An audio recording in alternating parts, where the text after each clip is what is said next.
Hey! I gotta kill him!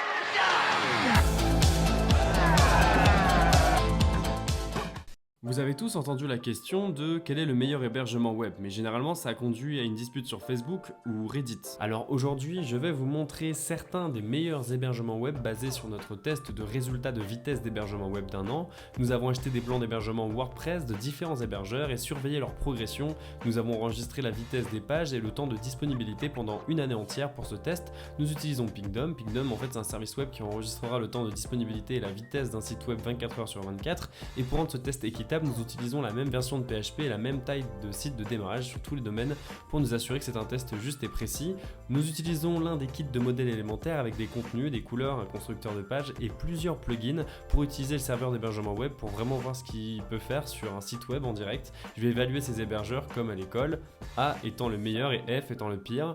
Aussi, c'est difficile de savoir exactement ce que vous obtenez lorsque vous achetez un plan d'hébergement web, n'est-ce pas? Je suis sûr que vous avez déjà acheté un truc auparavant et vous dites mais voilà, j'ai obtenu dans le plan. Si vous voulez passer aux résultats de test de vitesse, nous avons des horodatage dans la description. Si vous voulez passer à ces résultats, vous pouvez aller les consulter. Mais avant de commencer, laissez-moi vous informer un peu sur l'hébergement web. Donc, avec chaque hébergeur web, vous devriez toujours obtenir des services spécifiques qui sont gratuits. Et je vais expliquer ce qu'ils sont aussi. Vous pourriez ne pas être familier avec des termes comme stockage, NVMe ou SSL. Donc, avant même d'entrer dans ce test de résultats de vitesse, laissez-moi expliquer ce que signifient tous ces termes d'hébergement et les clarifier un peu. Donc, parlons des services gratuits que vous devriez toujours recevoir lors de l'achat d'un hébergement web. En fait, ça inclut des SSL gratuits, des emails gratuits, un support gratuit, des sauvegardes gratuites et une garantie de remboursement. Alors maintenant, un SSL signifie un protocole de sécurisation des sockets. Les entreprises et les sociétés doivent ajouter un certificat SSL à leur site web pour sécuriser les transactions en ligne et garder les informations des clients privés et sécurisées. Ensuite viennent les emails. Chaque entreprise devrait offrir 50 comptes email gratuits et ça vous permet de créer des emails professionnels gratuits pour votre site web comme darel@google.com ou john@facebook.com. Alors, on va parler du support. Chaque site web devrait toujours offrir un support gratuit. Si vous voyez des écrans blancs ou des erreurs 404, vous devriez toujours vous attendre à ce que votre hébergeur résolve ces problèmes, même s'ils sont liés à WordPress. Ensuite viennent les sauvegardes. Alors, maintenant, une majorité des entreprises d'hébergement web créent automatiquement des sauvegardes, juste au cas où quelque chose de mauvais arriverait à votre site. Vous devriez toujours demander à l'hébergeur quand il crée des sauvegardes et comment y accéder pour toujours sauvegarder vos sites. Enfin, les remboursements. Si vous choisissez un hébergeur sans politique de remboursement, fuyez. En fait, c'est quelque chose que chaque hébergeur devrait offrir pour vous donner une chance de tester leur service d'hébergement web. Donc ce sont les services que vous devriez toujours obtenir lorsque vous achetez un plan d'hébergement web. Mais qu'en est-il des bonus? Donc un bon bonus d'hébergement web, c'est un domaine gratuit. Alors d'autres ne l'offrent pas, mais cela peut toujours vous faire économiser quelques dollars s'ils le font. Ensuite, un CDN gratuit. Un CDN gratuit distribuera des copies de votre site web à divers serveurs partout dans le monde. Cela entraînera une réduction et des temps de chargement plus courts. Il diminue également le trafic web vers votre serveur web.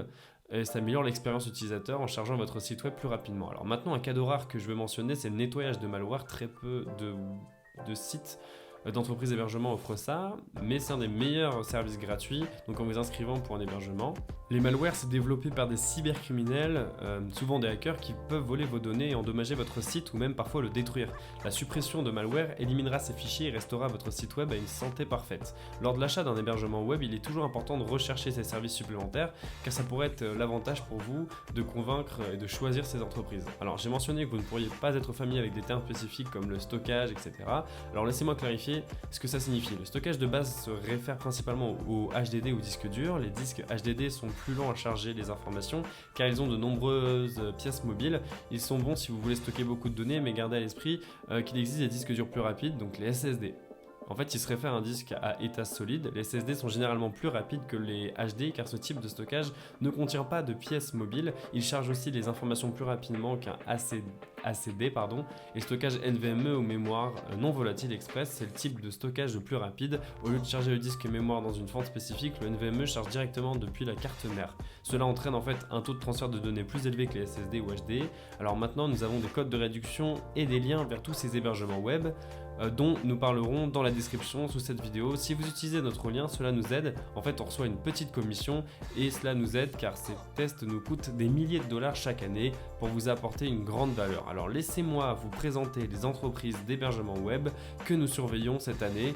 Nous avons enregistré les temps de vitesse et les disponibilités de ces 20 hébergeurs web: D-Web A2 Hosting, Bluehost, ChainCloud, DreamHost, FastConnect, GoDaddy, GreenGeeks, Horst Amarda, HostGator, Hostinger, LiquidWeb, Namero, Pressable, SiteGround, THMD Hosting, WPengine et WPX Hosting. Nous avons également testé Cloudways et tous les fournisseurs tels qu'Amazon AWS, DigitalOcean et Vultr. Donc nous allons présenter la disponibilité et la vitesse de chaque page de tous ces hébergeurs web. Alors voilà, on va avoir une bonne disponibilité.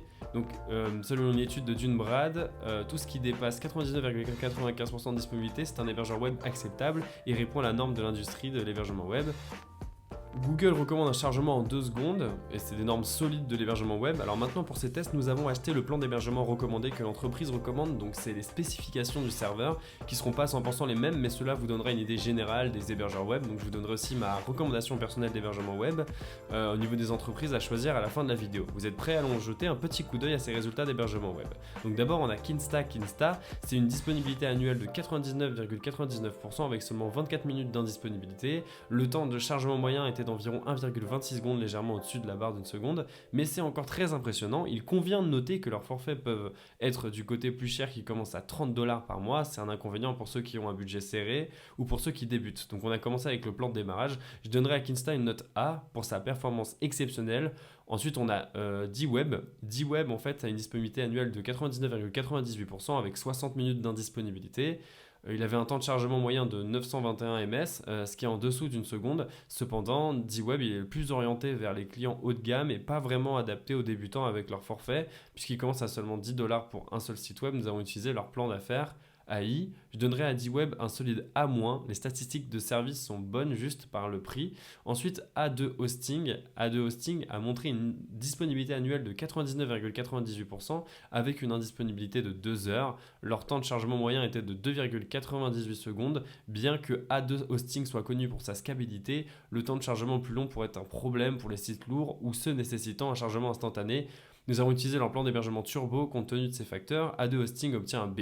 Ils gagnent des points pour la fiabilité, mais sont pénalisés pour la vitesse. Ensuite, on a Bluehost. En fait, il a livré une disponibilité annuelle de 99,92%, accompagné donc de 6 heures d'indisponibilité. Le temps de chargement moyen, en fait, il était de 6,72 secondes. Bien que les prix de Bluehost soient très bas, le temps de chargement plus lent et la disponibilité plus faible auront un impact négatif sur la haute performance et l'expérience utilisateur. Donc, il reçoit un D. Alors certes, leur site web pourrait être facile à utiliser, mais ses résultats sont mauvais.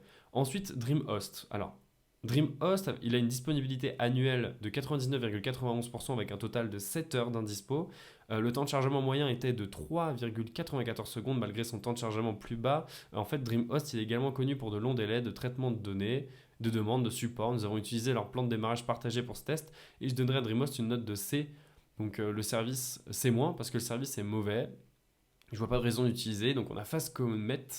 Il a un temps de disponibilité de 6 mois de 99,97% avec seulement 1 heure d'indisponibilité, ce qu'en fait pour une moyenne de temps bas enregistré à 3,29 secondes pour le temps de chargement. Ça fait un bon choix pour les petites entreprises. Nous utilisons leur plan d'hébergement partagé pour ce test. Fastcomet reçoit donc une note de B. Il est fiable, mais son temps de chargement dépasse 2 secondes. Ensuite, on a GoDaddy avec un temps de disponibilité annuel de 99,85% avec 11 heures de temps d'arrêt. GoDaddy avait également un temps bas moyen de 2,97 secondes. Nous avons obtenu leur plan d'hébergement web de luxe. Donc bien que GoDaddy fasse une offre de plateforme très robuste pour les entreprises en croissance, ces indicateurs de performance ne sont pas ce que nous voulions voir. Donc il offre une tonne de services par contre, et ils ont un support téléphonique. Donc pour cela, je donne à GoDaddy un C. C'est un hébergement web moyen. Ensuite, on a GreenGeeks. Donc GreenGeeks m'a impressionné avec un temps de disponibilité annuel de 99,98% en seulement 2 heures de temps d'arrêt. Il avait également un temps bas moyen de 2,49 secondes combinant une excellente disponibilité et une vitesse décente. Je dirais qu'ils sont une option attrayante pour ceux qui cherchent à commencer avec leur premier site web. Nous utilisons leur plan d'hébergement partagé léger. Pour ce test, GreenGeeks obtient un B. Il se classe comme l'un des meilleurs choix pour les débutants qui commencent tout juste. Ensuite, on a HostGator. Sur une période de 6 mois, HostGator a montré un temps de disponibilité annuel de 99,94% avec 3 heures de temps d'arrêt. Leur temps bas moyen était un peu plus lent, à 4,12 secondes. Alors je sais que c'est des mauvais résultats, mais c'est en fait mieux que l'année dernière. Ils ont fait beaucoup pire auparavant. Donc voilà, je dirais que c'est une option correcte. Nous utilisons leur plan Hatchling. Je donnerai à HostGator un B-. Ils ont amélioré leur fiabilité utilisateur, leur panneau utilisateur, mais leur vitesse n'est pas si bonne non plus. Ensuite, on a Hostinger. Alors, il a affiché un temps de disponibilité annuel de 99,96% avec 3 heures de temps d'arrêt. Ils ont en fait eu un temps bas impressionnant de 1,32 secondes avec un bon équilibre entre vitesse, disponibilité et coût. Je dirais que Hostinger est un excellent choix pour ceux qui cherchent à commencer avec leur site web sans se ruiner. Donc, nous utilisons leur plan WordPress Pro pour ce test. Pour cette bonne performance et valeur, je leur donnerai tout simplement un A. Je dirais que c'est un choix hautement recommandé sur cette liste. Ensuite, Liquid Web. Il a atteint un temps de disponibilité annuel de 99,98% avec seulement 1 heure de temps d'arrêt, avec un temps bas moyen de 1,38 secondes. Nous utilisons Nexus Spark Plan, donc pour ce type de qualité et de performance, ça nécessite un peu d'investissement. Ces plans commencent à environ 21 $ par mois. Je donnerai à Liquid Web un A+, pour une vitesse et une fiabilité supérieure. C'est un choix solide pour les entreprises qui ont un besoin d'hébergement géré de premier ordre. Ensuite, on a Name Hero. Sur une période de 6 mois, en fait, on a eu un temps de disponibilité annuel de 99,98% avec seulement 34 minutes de temps d'arrêt. Ça montre vraiment leur fiabilité. Ils gèrent un temps bas moyen de 1,62 secondes et on utilise leur plan Turbo Cloud. Ce genre de concentration sur des solutions d'hébergement à haute vitesse, c'est un très bon service client et ça en fait un fort concurrent. Je donnerais à Name Hero un solide A. En fait, ils ont de très bons résultats. Ensuite, on a Pressable. C'est une nouvelle entreprise sur la liste. Elle n'a vraiment pas déçu. Un temps de disponibilité exceptionnel de 99,99% sur 6 mois avec seulement 10 minutes de temps d'arrêt. Ils ont également eu un temps bas moyen de 1,08 secondes et cela juste sur leur plan personnel. Malgré les mises à jour automatiques et des mesures de sécurité vraiment fortes, vous devez investir au moins 25 $ par mois pour commencer. Cependant, en fait, avec ces résultats, je donnerais quand même à Pressable un solide A+, pour son temps de disponibilité exceptionnel, sa vitesse et ses fonctionnalités centrées. Sur WordPress, ensuite, il y a SiteGround qui a atteint un temps de disponibilité annuel de 99,99% avec seulement 1 heure de temps d'arrêt et un temps bas moyen de 1,73 secondes sur leur plan Grow Big. Bien qu'ils aient eu quelques problèmes les années précédentes avec leur tarification, ils ont une gamme de services d'hébergement qui sont à la fois fiables et riches en fonctionnalités. Cela inclut des sauvegardes quotidiennes, des CDN gratuits et un hébergement WordPress géré. Je donnerais à SiteGround un solide A pour être un hôte fiable. Ensuite, on a TMD Hosting. Donc TMD Hosting a affiché un temps de disponibilité de 99,90% avec 8 heures de temps d'arrêt. Ils ont également eu un temps de latence moyen de 2,15 secondes en utilisant leur forfait de démarrage malgré un temps de disponibilité inférieur par rapport à ses pairs. TMD il compense avec des prix compétitifs, 2,99 par mois. C'est pas beaucoup. Je donnerais à TMD Hosting un solide B. Je pense qu'ils attirent les utilisateurs qui peuvent être plus économiques. Ensuite, il y a WPengine. Il a eu un temps de disponibilité annuel de 99,97% avec seulement 2 heures de temps d'arrêt. Alors, on a un temps bas moyen de 1,36 secondes sur leur hébergement géré de démarrage. Voilà, donc ça a toujours été un hot web fiable et rapide et c'est toujours quelque chose à noter. Je donnerai à WPengine un solide A. Ils ont toujours été un excellent hébergeur avec une grande vitesse, un excellent temps de disponibilité, mais ils sont un peu chers. Ensuite, on a WPX Hosting. Il a eu un excellent temps de disponibilité annuel de 99,99% avec seulement 22 minutes de temps d'arrêt. Ils ont également eu un temps de chargement moyen de 1,93 secondes sur leur plan d'affaires. Bien que leur temps de chargement soit légèrement plus élevé par rapport à certains de ses concurrents, l'ensemble des services les fait certainement ressortir. Je donnerai à WPX un solide A. Ils ont toujours été un hébergeur solide dans tous mes tests. Ils ont toujours bien performé, peu importe la situation. Donc ensuite, nous allons parler de Cloudways maintenant. Avant de commencer avec Cloudways, je veux juste vous faire savoir que Cloudways n'est pas adapté aux débutants. Si vous êtes tout nouveau dans la création de site web, vous savez que c'est pas pour vous. Parce que vous devez migrer votre site web, vous devez pointer vos domaines et probablement vous allez faire une erreur. Donc je veux dire, soyons honnêtes, vaut mieux que ce soit pas pour les débutants. Voilà, donc nous avons testé aussi Amazon AWS Digital Ocean et aussi Vultr. Donc dans cette partie de la vidéo, je vais vous donner mes résultats des tests de vitesse Cloudways. Et n'oubliez pas que nous avons aussi une réduction pour Cloudways dans la description. Donc si vous aimez les résultats, vous pouvez utiliser notre code dans la description. Cloudways AWS offre un temps de disponibilité annuel de 99,99% avec seulement 3 minutes d'indisponibilité. Il montre une fiabilité exceptionnelle. Le temps de chargement moyen sur cette plateforme était de 1,45 secondes naturellement. En fait, Cloudways AWS obtient un A. Ils sont la solution parfaite pour les entreprises. Ensuite, on a Cloudways Digital Oceans. Avec l'hébergement Cloudway, le temps de disponibilité était de 99,99% avec seulement 1 minute d'indisponibilité. Le temps de chargement moyen est enregistré à 1,59 secondes. Digital Ocean est connu pour sa simplicité et son efficacité en termes de coût, ce qui en fait un excellent choix pour les startups et les entreprises de taille moyenne. je donnerai à Cloudways Digital Ocean un A+. Il n'y a aucune raison de ne pas l'utiliser si vous êtes une grande entreprise. Ensuite, il y a Cloudways Linode. Donc Linode affiche également un temps de disponibilité de 99,99% avec seulement 7 minutes d'indisponibilité. Nous avons également obtenu un temps de chargement de 970 ms, ce qui est le plus rapide parmi les offres Cloudways. Je donnerai à cet hébergement un solide A+. Il y a une vitesse exceptionnelle, une disponibilité constante et c'est recommandé pour les grandes entreprises. Enfin, on a Cloudways Vultr. Donc, l'hébergement sur Vultr atteint un temps de disponibilité annuel de 99,99% avec 1 heure d'indisponibilité. Le temps de chargement moyen était de 1,63 secondes. Vultr est reconnu pour les solutions d'hébergement cloud polyvalentes qui répondent à de nombreux besoins, pratiquement tout type de public. Je donnerai à Cloudways Vultr un solide A+. Vultr a toujours été un service d'hébergement cloud fiable et évolutif. Du coup, super, merci d'avoir regardé cette vidéo. On connaît à peu près les hébergements web. Si vous cherchez un hébergement web et que vous me demandez Darrell, avec qui je devrais aller, si j'ai un budget limité et si c'est votre premier site, je choisirais certainement Hostinger. C'est parmi l'un des hébergements partagés les moins chers que vous pouvez obtenir. Il y a SoundGround qui est également un bon choix aussi. Maintenant, si vous avez un montant modéré d'argent et que vous voulez investir, je choisirais WPX Hosting, c'est un bon hébergeur. D-Web aussi, c'est pas mal.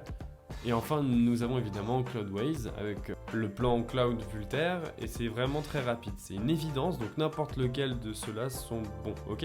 J'espère que vous avez apprécié cette vidéo et j'espère qu'elle a apporté beaucoup de valeur. Vous savez, je sais que quand vous allez en ligne pour chercher des avis sur l'hébergement web, c'est juste des genres d'affiliés qui disent tout et bon, voilà, c'est pas très pertinent. Donc en tout cas, voilà, on a certaines entreprises dans cette vidéo qu'on critique, donc on est honnête.